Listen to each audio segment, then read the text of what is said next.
السلام علیکم ورحمۃ اللہ وبرکاتہ۔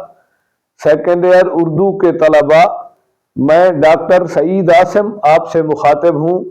آج میں آپ کو چوتھے سبق محنت پسند خرد مند کا خلاصہ لکھنے کے اہم نکات سمجھاتا ہوں۔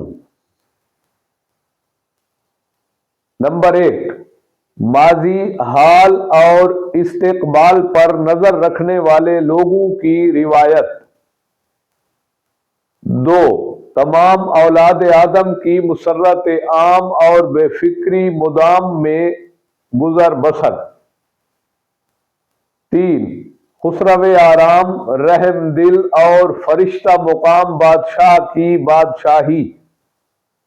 4، قدرتی گلزاروں، سبزے کی کیاریوں اور موسم بہار میں لوگوں کی گزران۔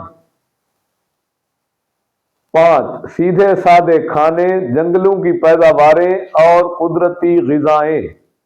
6، اتفاقاً میدان وسیع میں کھلنے والے پھولوں کی گرم اور تیز بو کا اثر۔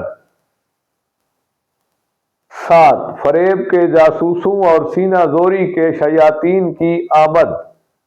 8، فارغ البالی کے کارخانے اور عیش وافر کے سامان۔ 9، احتیاج اور افلاس کی بزرگانہ لباس میں آمد۔ 10، انواع و اقسام کی حاجتیں، زمین کا بنجر پن اور کاج سالی کا ٹڈی دل۔ 11، تدبیر اور مشورہ کی دنیا سے کنارہ کشی اور بندگان خدا کی اصلاح۔ 12، احتیاج اور افلاس کے بیٹے، محنت پسند خرد مند کا حلیہ۔ 13، پریشان حال لوگوں کی محنت پسند خرد مند کی خدمت میں حاضری۔ 14، محنت پسند خرد مند کی لوگوں کو مختلف طریقوں سے محنت کرنے کی تلقین۔ 15، ہمت اور تحمل کی سرپرستی میں لوگوں کی محنت کشی۔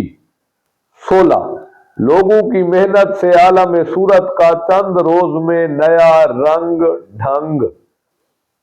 17، کھیتوں میں اناج، باغوں میں میووں اور ذخیروں میں غلوں کی فراوانی۔ 18، محنت پسند خرد مند کے لیے رعیت کی طرف سے سلطان محنت پسند کا لقب۔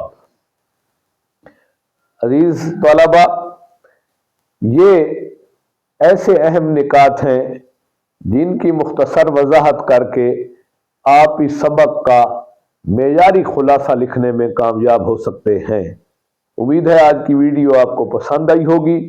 میرا چینل ڈاکٹر سعید عاصم خود بھی سبسکرائب کر دیجئے اور اپنے کلاس فیلوز یا دوستوں کو بھی اس چینل کو سبسکرائب کرنے کا مشورہ دیجئے۔ اس کے ساتھ ساتھ بیل آئیکن بھی دبا دیجئے اور لائک کا بٹن بھی پریس کر دیجئے۔ اللہ حافظ۔